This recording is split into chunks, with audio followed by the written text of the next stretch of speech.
In the small, forgotten town of Eldridge, there was a house that no one spoke of. It stood at the edge of the forest, shrouded in perpetual twilight, as if the sun itself refused to touch its rotting walls. The locals knew it as the Blackthorn house, named for the twisted, thorny bushes that grew wild around its foundation.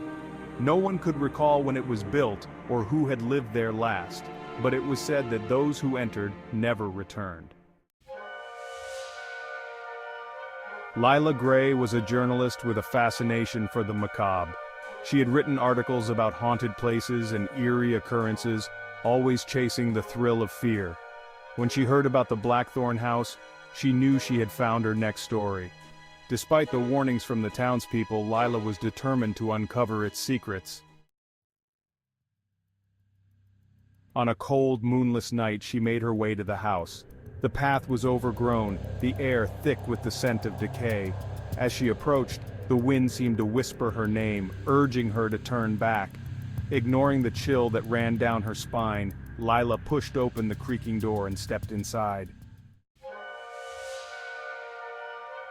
The interior was a time capsule of a bygone era. Dust-covered furniture, yellowed photographs, and cobwebs draped over everything like a shroud. She set up her camera and flashlight, the only sources of light in the oppressive darkness. As she explored, she felt an unsettling presence, as if unseen eyes were watching her every move. In the basement, she found an old journal, its leather cover cracked and brittle.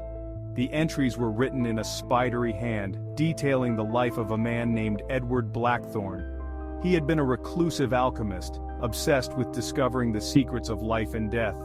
His final entry spoke of a ritual to commune with the spirits beyond, to gain their knowledge and power. It was incomplete, ending abruptly with a single chilling sentence. "They have come for me." A sudden noise made Lila jump. She turned to see a figure standing at the foot of the stairs. It was a man, or what had once been a man. His skin was gray and mottled, his eyes hollow sockets. He reached out to her, mouth opening in a silent scream. Lila stumbled back, dropping the journal. The figure advanced, his movements jerky and unnatural. Desperate, Lila fled up the stairs, her breath coming in ragged gasps. The house seemed to come alive around her, doors slamming shut, shadows twisting into grotesque shapes. She could hear whispers, incoherent and maddening, filling her mind with dread. She reached the front door, only to find it locked, the keyhole sealed with some dark, viscous substance. She turned to face the figure, now at the top of the stairs. His skeletal grin widened, and he raised a hand, beckoning her to come closer.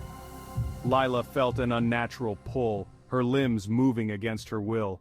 She fought with all her strength, but it was as if the house itself had claimed her.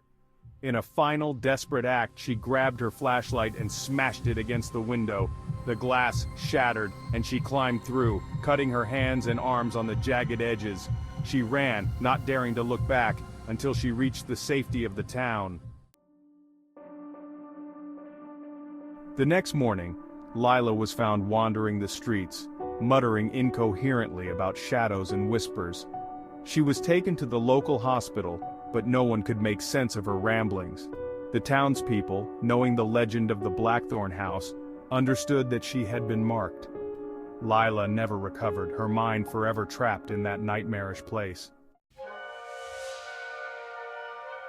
The house remains, a dark blot on the edge of Eldridge, and those who pass by can still hear the faint, desperate whispers of Lila Gray, warning them to stay away, to never enter the Blackthorn house. But some stories, like curses, have a way of drawing people in, leaving them forever haunted by the darkness they sought to uncover.